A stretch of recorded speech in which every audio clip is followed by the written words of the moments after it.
I know, I think this is the first time, or maybe not the first time, but one of the only times I don't have my glasses on or some jacket on or whatever. And that's funny because I have my aircon on blasting. You know, it is cold, so and I should probably get a jacket or some shit, but I don't care. Anyways, because of my schedule and stuff, I'm gonna try and get these ones out a lot quicker. These top 10, top 20s, stuff like that. And right now, you got top 10 songs of the year, which is this video, and then top 20 albums of the year that will be coming soon.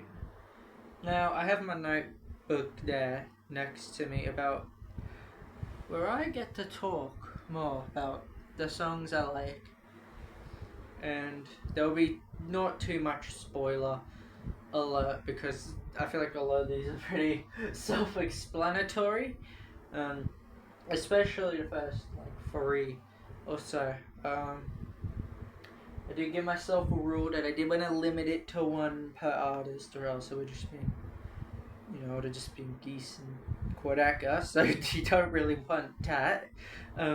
So one per artist, and it has a wide variety. Alright. If this is not so in depth, I am sorry. I suck ass, and I don't write notes about like what the song is about, and I should actually do that, probably.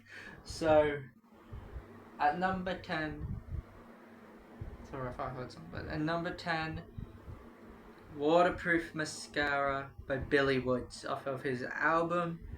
It's 2025 album that he released this year. I'm not gonna say the name. I'm not saying it because I can't say it. I'm white. I can't say it. It's a racist slur, and it's the name of a racist doll. Do your history. But yeah, the song, I don't know exactly how to really bring it together, but the whole album is incredible. But this song in particular, it just evokes something in me. I can't really explain it. It feels so haunting and eerie, and there's so much great lyrics on the whole of the Billy Woods album that I think I could also put in. But Waterproof Mascara as a whole has like the best, I think, sort of progression or the best feeling that any of this other song. That's basically I'm saying is Waterproof Mascara is my favorite of the 2025 Billy Woods album, and it's a very special song that. And Billy Woods is one of my favorite artists ever. Almond Hammer, fucking incredible, yeah. Number 9. This was on the thumbnail. We got Dust Bowl by Ethel Cain. Now, in the lead up to Willoughby Tucker, I decided to finish her discography, or not their discography. I apologize, I meant their. But they have very quickly become like a top 10 artist of all time for me due to the emotion, the droniness, and just how it all feels. And there was many songs I was considering from Willoughby Tucker, but Dust Bowl I think is one of my favorites, if not my absolute favorite. I don't know, it changes on a constant thing. You'll realize about this quick is that these top 10 is that I feel like almost all could change in an instant, but Dust Bowl, my favorite from the Willoughby Tucker from Ethel Cain's album. That's a weird way of wording it, but yeah. Number 8. It's gonna be a long one, and it's a much different vibe. I just banged a snus in Canada Water by Jim Legxacy. Black British music, even though it was my honorable mention.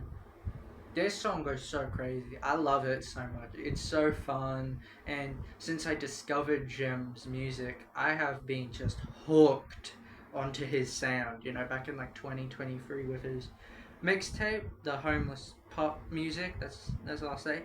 And then Black British music, I think is just such a good expansion on his sound, where he takes his, his kind of alt pop, kind of UK hip hop sort of stuff, but adds the more of this like jerk kind of vibe to it. And this is one of the best songs. I think it's one of the most emotional on the album. If I burp, Okay, I'm not burping, but if I do burp at all in the video, I'm sorry, I literally had dinner not that long ago, but yeah, I just banged a snus in Canada water. Yeah. At number 7, we have Rope Away by Swans. I know. I'm gonna be honest, I really wasn't the hugest fan of burping. I know that sounds really weird out of context, but the whole album as a whole, I felt just some songs just dragged, and I don't feel like they were doing much to really innovate their sound. There was cool songs, The Guardian Spirit, you know, Red, Yellow, I think that was the song name. But Rope Away as the ending, I think was fantastic and is easily one of the highlights of Swan's whole career, in my opinion.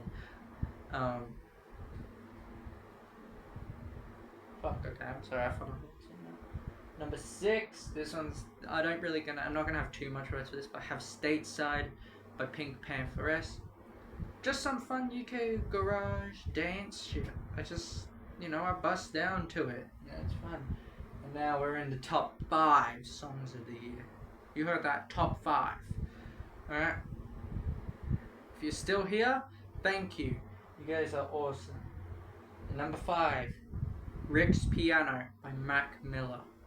This song has this really weird, psychedelic, trippy kind of instrumental with these drums that just hit hard.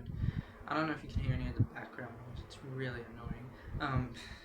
But yeah, just that song is incredible with all these lyrics, where he's like saying, fuck, I'm forgetting the lyric. What was it? If I do not think of it, I'll put it in the editing.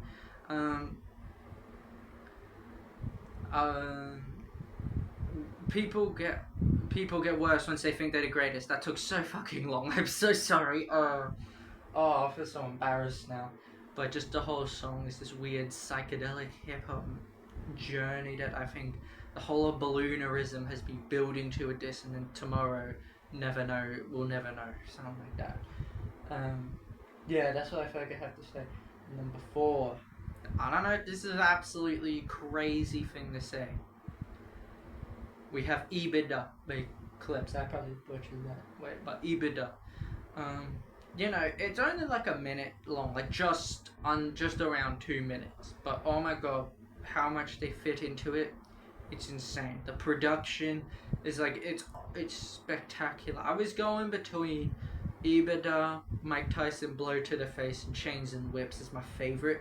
But ultimately I decided to choose ebitda as it's the one I've been returning to the most. And it's the one I've been getting so much out of, just very unique sort of vibe that I haven't really gotten out of much other stuff. But I really love it. Yeah. Alright. We're in top 3 now, and what did I say in the beginning of this video? This is going to be maybe the most obvious top 3 of all time. At number 3, we have Trenches by Maruja. Maruja have quickly become one of my favorite bands. Obviously with their EP Nocnaria, I think that's how it's pronounced, and Conless World, and the Tina OG or something. I'm really awful at pronouncing. It with EP they released this year, and all have basically been like 8s to 9s. And so their album Painted Power, I was so excited for. I only listened to a bit of one song, that was not this one, so Trenches was a complete surprise, and I was so glad I did, because all these blends of rock, rap, and these heavily political sort of themes throughout it. It reminds me of another song that released this year. Or not this year, but maybe it reminds me of an album released like last year, like late last year. Because I can't say the band name, but the album name is Attempted Martyr by, if you know the band, you know. Yeah, it just the song reminds me of that. At number 2. This was the one I was really I didn't know what one to pick. But ultimately, this one could potentially change at some point. I have Islands of Men by Geese. I know, I told you, this is so obvious. You know, getting killed. I've already made a video on it. Just watch it, it's on my channel. It's literally not even that far. It's like 2 videos ago. And, you know, I think the whole album as a whole is just incredible. And I've loved Cameron Winter since I heard heavy metal in full back in, like, what, March or something. My Spotify stats says I listened in February, but that's when I heard Rolling Stones and wasn't a fan. But, you know, the Geese album, I've been just so hooked onto it. But this song, Islands of Men in particular, is just... it's the chef's kiss. It's fucking incredible. Got all these good elements that make it feel just so theatrical and stuff. It was one of the hardest ones because Long Island City, Here I Come is up there. Yeah, and Cobra, Alpes, Ethel Cain. Yeah, all those are great songs. But Islands of Men, I think, hits me in a way that I don't think I've heard. I know it's funny. I have Swans and Geese on this list, and I have Geese higher. Yeah, number 1. If you know me personally, you can see that 1, so you can see it at the light. If you know me personally, if you do watch this, you already know what this is. You already know what the number 1 is. You already know what this is. And that would be Casper by Quadeca and Maruja. You see, I said 1 song per artist, but I didn't count the feature thing, because that would have just been so fucking stupid. Like, that's stupid. But yeah, Casper is the song of the year in my opinion. Like, oh my god, the fucking production. You know, I'm a bit of a production nerd. I was thinking I had this the other day, but yeah, I'm way too much of a production nerd, and so just hearing all the synths and these drums, you know, from Ruin My Life, and the cello from the end of Foregone, just coming in, and to create this haunting atmosphere, and then you have the drums, a reprise. The whole song is like a reprise of everything you hear in the album. And then you have Harry Wilkinson, who is doing this insane spoken word poem, and this song just builds this intensity throughout it. These saxes, the drums pummel you. They sound like you're going through hell. That's my only way to describe it. And then the ending part, where after, like, you know, the Countess stands alone, arms to the sky, yada yada yada, and it's like heaven's open wide, it's the hell on earth he knows, and then you just have these pummeling drums for the last few minutes, and then, oh, the sax, and it just sounds so, like, it reminds me of so much, but I can't hammer in what it reminds me of.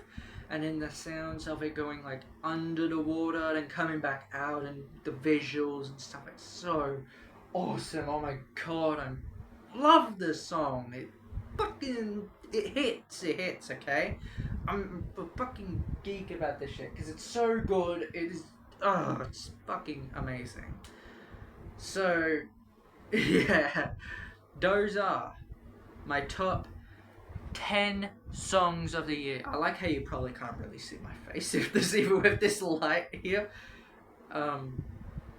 Yeah, this is like gonna be like 14, 15 minutes long or something, but yeah, we have that. I have maybe some more videos coming soon. Maybe we'll get to some consistency, and then I'll just go ghost. Because I got music to make and, you know, family to make. Music to me. You know what that reminds me of? My new album, Together Apart. It's coming very soon. It is shaping up to be one of my best, if not my best effort yet, and I am very excited to release it very soon. Which I should probably not keep saying that, because I don't want to be like A$AP Rocky with his "Don't Be Dumb" rollout. Don't worry, I'm not being dumb. I already have the shit planned. You know, the album is literally just nearly done. I have to wait on a couple things, but other than that, it's practically done. It's practically done. And don't you worry. When it does start releasing, you'll know. You'll know. I'll make sure you know. Yeah. But yeah, those are my top 10 songs of the year. What is your song of the year? Let me know in the comments, or I don't know, message me on Instagram or something. I don't know. Talk to me wherever.